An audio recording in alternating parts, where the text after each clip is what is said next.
welcome to the New Norm with Selena Hill on Black Enterprise. Today, I have the privilege to speak with Monique and Melvin Rodriguez, the founders of Mielle Organics, which is the fastest growing Black-owned and community-focused natural hair company in the country. They are joined by Sophia Shoate, who is the president of U.S. sales at UPS, for a special edition of the New Norm. So Monique, let's start with the foundation of Mielle. When and why did you start your company? Of course. Thank you for having us. So just a little brief overview of how I founded Mielle. I founded this company back in 2014. I've always been very passionate about the beauty space. I've always loved hair care. I've always been obsessed with making sure that I took very good care of my hair. But my background was in nursing. So I have a health and science background. I worked as a labor and delivery nurse for the first 5 years of my nursing career. And then I transitioned to being a home health nurse. In 2013, when I was working as a home health nurse, my husband and I, we experienced a tragic loss with the loss of our son. I was 8 months pregnant. And as you can imagine, with that loss happening to us both, it was very devastating. It was very tragic. It left me in a very dark place. And for me, it was, number one, deepening my relationship spiritually with God was first and foremost. But also, that painful situation led me to my purpose. And I took to social media as a creative outlet to express myself with talking about hair care. I started with educating my followers on different ingredients. I would make different concoctions, go to my kitchen and pull out different food products such as like honey and avocado and make my own conditioners and put it on my hair. And I would share that journey on social media. I was also transitioning from having severely heat damaged hair to wanting to restore my natural curls. So I didn't start with the intention of creating this amazing company that you see before you. It was really me just expressing myself on social media. And I saw that there were many women across the world that shared some of the same issues, and they were also transitioning and wanting to restore their curls. So I was developing this community unknowingly, and I started getting a lot of requests to buy the concoctions that I was making. And so after, many women were requesting to buy from me, that's when I had a light bulb moment, and I decided that maybe I'll just go for it and take this a little bit serious. And, I was willing to have a lot of faith. And, 6 months into starting Mielle, I was able to leave my nursing career and, give 100% to building Mielle. And Melvin came on board, and he has always, been very supportive of the idea from inception. Yeah, so let's talk about that transition, Melvin. I understand you were working at UPS for years, and talk about that leaving UPS, the company, coming onto Mielle to help this startup company, and how UPS has continued to be supportive of the journey that you two now have. No, absolutely. And I'll say this, Selena, for me, it was simple. It was easy. It was easy for me to support something that I believed in and truly loved, which was my wife. And as Monique mentioned, in 2013, we had suffered a tragedy in losing our son. And so we dealt with that, in which, of course, we still deal with to this day. And as you can imagine, our company truly has been birthed out of pain to a greater calling, a greater purpose. And over my career or tenure with UPS, I tell people this all the time. UPS had fundamentally prepared me for what I do here today at Mielle. Oftentimes at UPS, we would jokingly make the comment of bleeding brown. And so I truly still bleed brown to this day, right here at Mielle.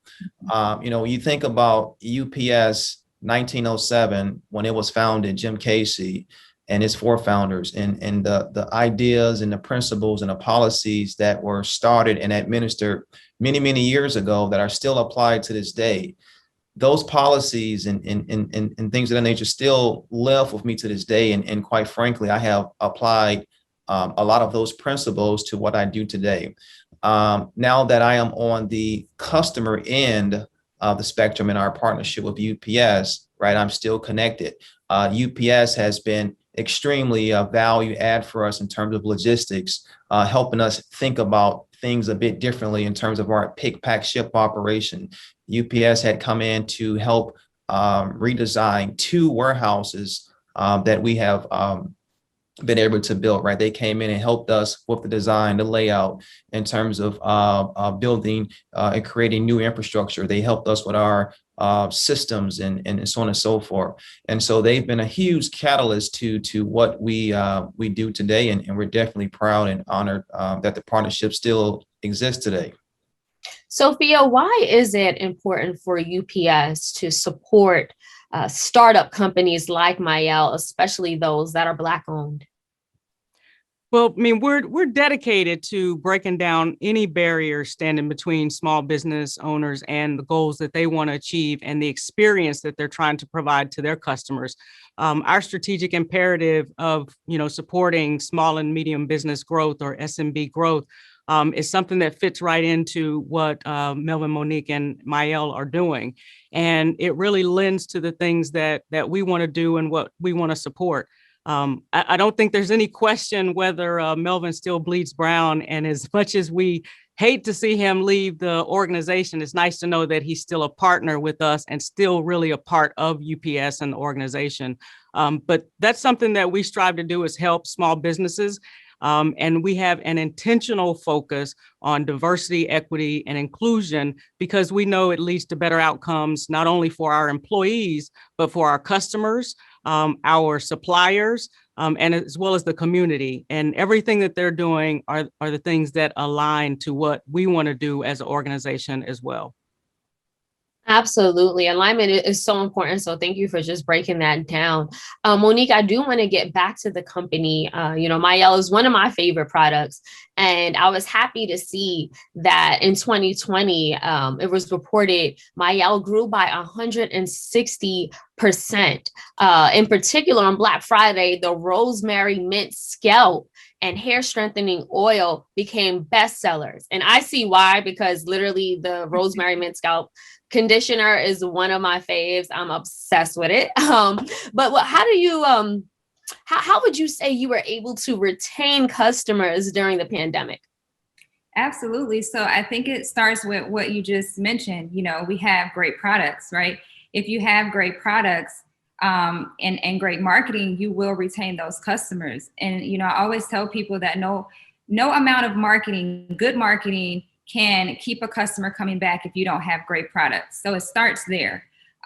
During the pandemic, it was a time of uncertainty for us all.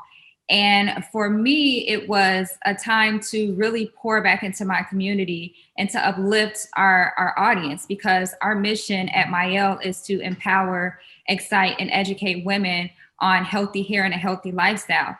So for me, it was going back to that mission. During a time of so much uncertainty, how can I continue to stand out and be that leader and lead our community in a time such as, what we're still in this pandemic. So for us, it was, we have to go live, we have to engage, we have to connect, because for us, that connection that we have with our community is so key, and it's a huge attribute to our success. And so I went live every single day, Monday through Friday at 7 p.m. We had dance competitions, we did karaoke, things just to help our customers take our mind off of what was currently going on in the world. And of course, educate them on healthy hair products. I understood that a lot of consumers, they're not consuming content the way that they used to consume. Gone are the days where there were TV commercials and people are glued to the TV. They're not glued to the TV, they're glued to their phones. And so for Mielle, I said that if people are going to be glued to their phones, we want to be the brand that shows up in their content, in their feed every single day. And so how do you show up in their feed? Being consistent in your efforts. So going live gave our customers something to look forward to. And that connection, that community engagement that we did every day translated into sales, because more people were able to know more about me being the CEO. They were able to connect. I'm very relatable. And that helped build our brand and deepen that connection even more.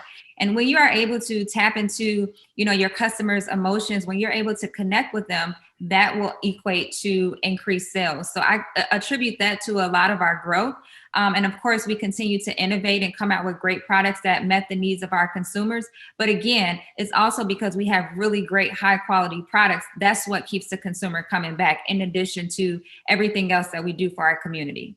Yeah, and I love the point you made about having healthy hair and how that translates to a healthy lifestyle, because the two are definitely connected. Melvin, I want to talk more about just the pandemic. As Monique said, you guys had to re-strategize, maybe go back to the drawing board when it comes to just marketing and engagement efforts while still focusing on putting out great products. But did you face any challenges, any other challenges during the pandemic? And how were you able to really come up with that new strategy? Yeah, and I'll say this, and just to kind of piggyback on Monique's comments, one thing, and I'll tie back into my tenure at UPS, just on a policy structure. One of the first topics in their policy was we seek to be highly regarded. And one thing about us is that that's what we do, right? We pride ourselves in truly serving the underserved.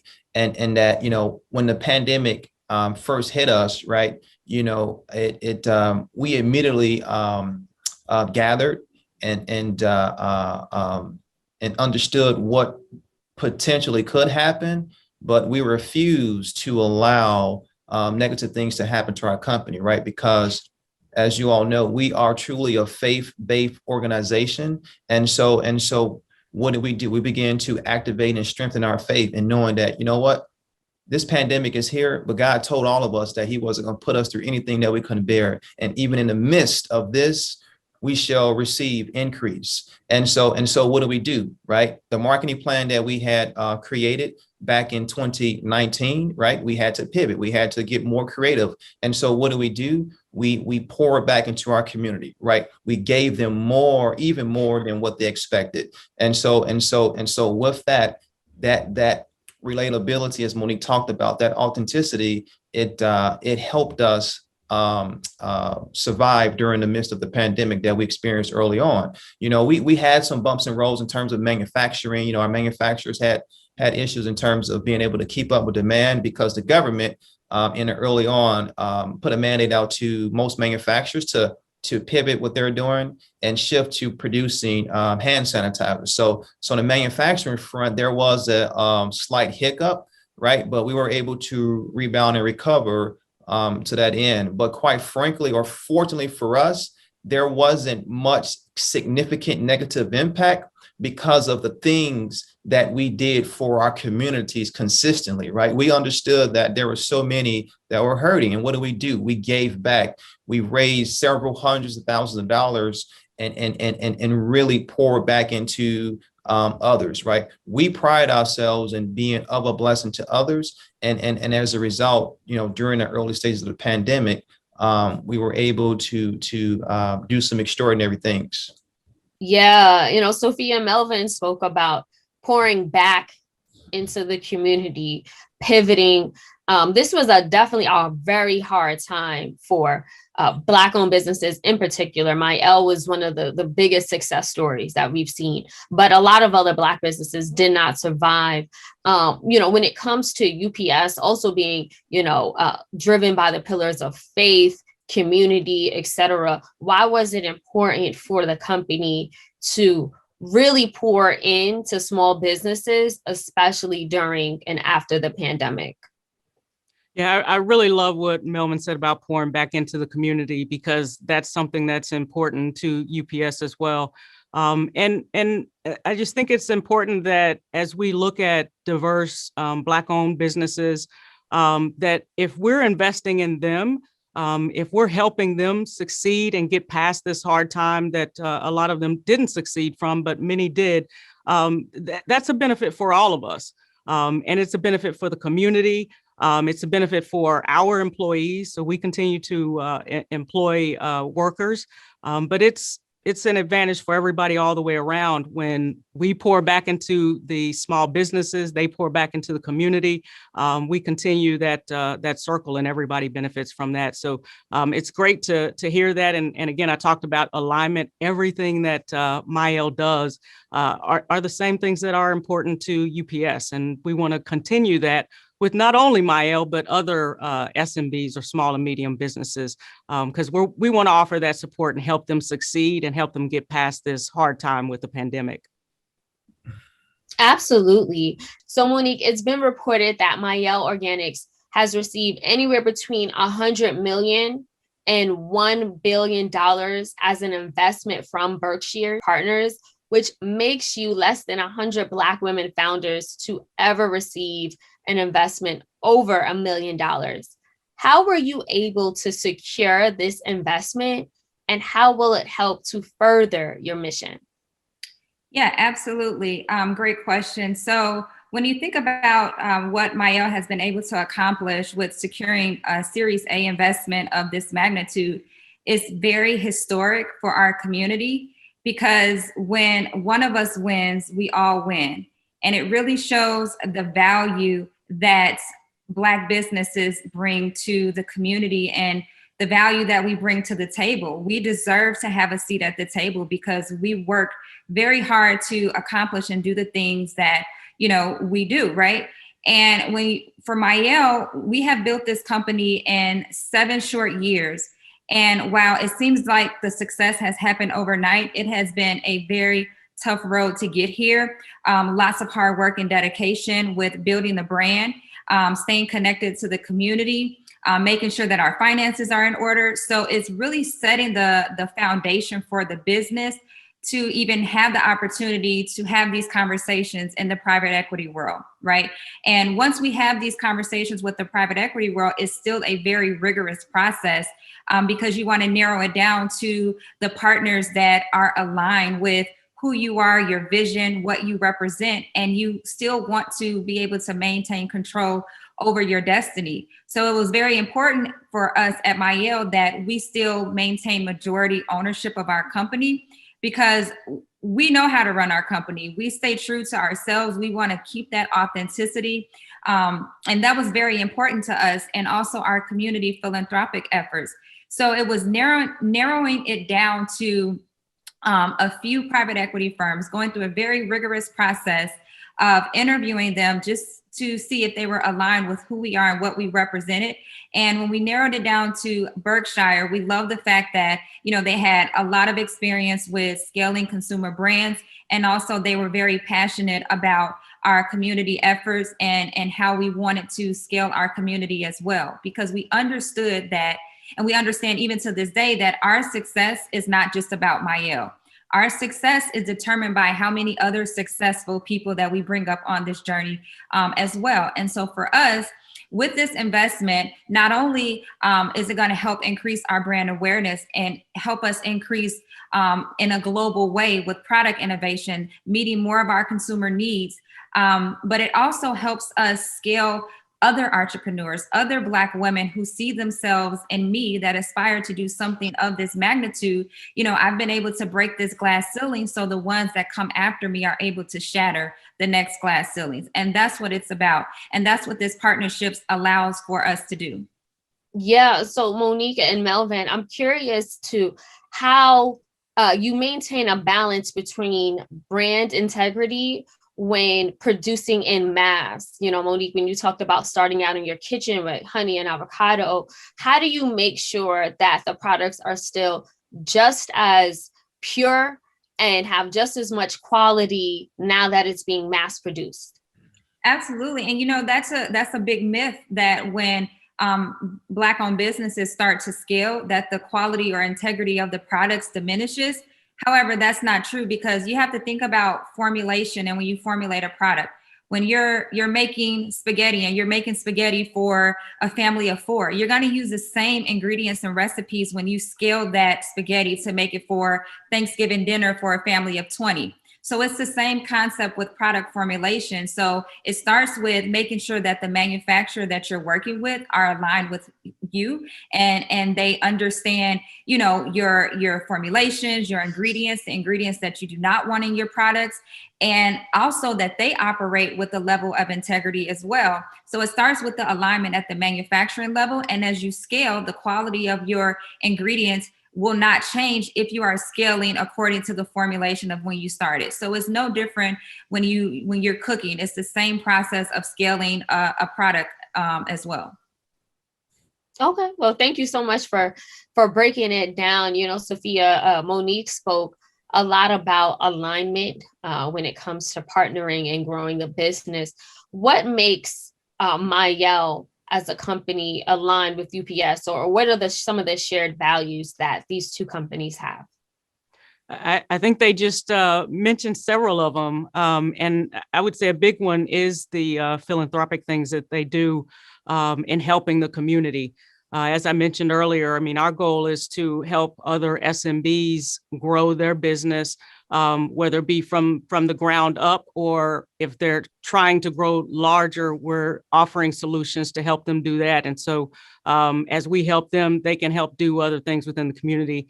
And I really love what Mielle is doing from that aspect, because they are investing in the community. And by us investing in them, we're also investing in the community. We're also investing in other SMBs to help them grow, as Mielle does that as well. They've got a big heart, and they're doing things the right way. And we definitely want to be associated with that. And I think they also demonstrate that UPS is not just about shipping a package from point A to point Z. It's about offering solutions and things that help them grow their business, offering things that help them provide a very good customer experience, and also helping them do things and offering solutions that allow them to support other minority businesses, support the community, and do things around that aspect. And we're very proud to be a partner with Mielle and help them achieve the things that they want to do. And it again aligns with all the things that UPS wants to do as well. Melvin, can you talk about some of the community initiatives that Mielle participates in some of your philanthropic efforts, and why that's important to the company? Yeah, no, absolutely. Well said. Because for us, it's community first, people first, then we sell a bottle of shampoo. That's the model that we go by, and it's core to our DNA. And in particularly, and I'll just speak recently, fourth quarter, we had a campaign where we couple of things. We had a few HBCU college campaigns where we gave $10K to well over 8 to 10 college students last year, that we were able to help them in their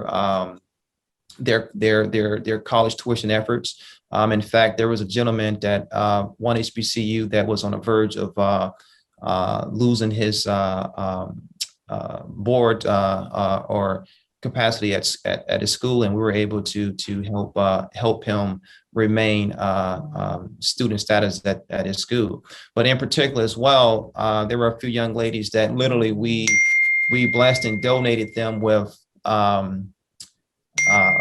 brand new vehicles, right? So there were two. We had a campaign where we had we call them our Mielle Mavens, and we had them enter a contest and really help us understand their needs and what they were dealing with at that time. And literally we purchased brand new vehicles for several individuals last year. In fact, in addition to that, we had a campaign where we, donated and gave proceeds to struggling families, right? And so we raised well over $200 to $400,000 in terms of that effort last year. In addition, we launched our More Than a Strand campaign, which was $1 million campaign that we launched last year in partnership with Rutgers University, where we're going to be donating our time to help educate aspiring entrepreneurs in terms of the channels that they're seeking. So those are some things that we most recently did last year.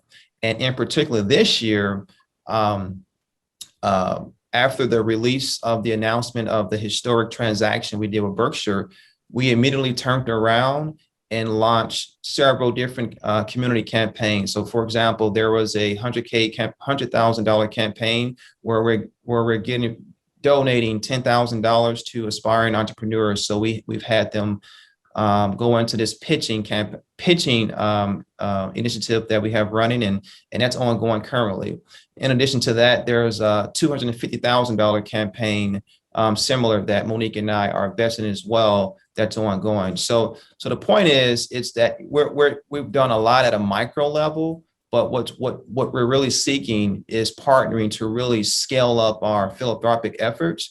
And because the key is, as for us, the more and more our community, our people begin to keep seeing this, the more and more it becomes contagious, that to the point where, you know what, this is something that when we think about bridging the gap in terms of economic inclusions, this is the start. This is what that looks like.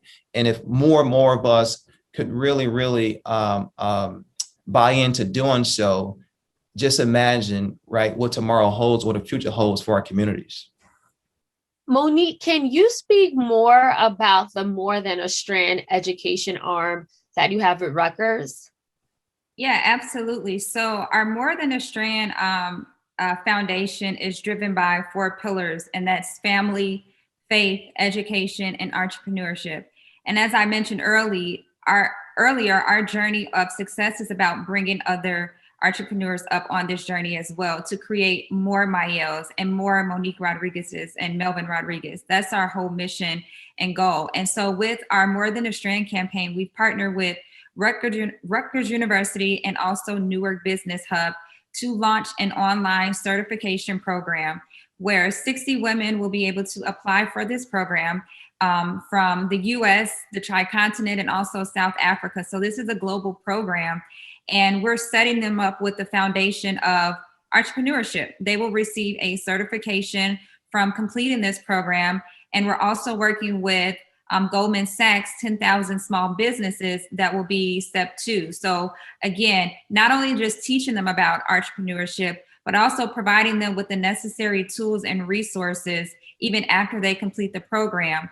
They will also be able to apply for our $1 million More Than a Strand campaign fund, where they'll put together a business plan working with Goldman Sachs. And with their business plan, they'll be able to apply for this fund to jumpstart their business. So we're really committed to creating more entrepreneurs to provide education and economic prosperity in our communities. So Monique, we see that Mielle, just like UPS, is very community oriented, especially when it comes to giving back. And we see how much prosperity the company has had in the last few years, even within the pandemic. What advice or strategies would you give, particularly to other Black women founders, about growth, scaling, and partnering with, companies like UPS and Berkshire's? Yeah, the best advice that I can give to any aspiring entrepreneurs that are looking to, obtain partnerships and, similar partnership as the Berkshire transaction is to ask questions, always remain humble. As entrepreneurs, as business owners, we think that because this is our business that we have birthed, that we know everything. But I always tell people that God has graced me with the spirit of humility, and I'm not afraid to say that I don't know. And I love to surround myself with people that do know and people that are more knowledgeable in certain areas that I may not be knowledgeable in. And so when you're able to surround yourself with people and resources and mentors that you can learn from and glean on, that will help provide you with the tools and the education and the knowledge and resources that you need to scale your business. We did not scale Mielle just because we knew everything. We scaled Mielle because we asked a lot of questions and we learned a lot on this journey. Well, thank you so much, Monique, Melvin, and Sophia, for your time today. Thank you. Good job. Good job. Good job. Thank you.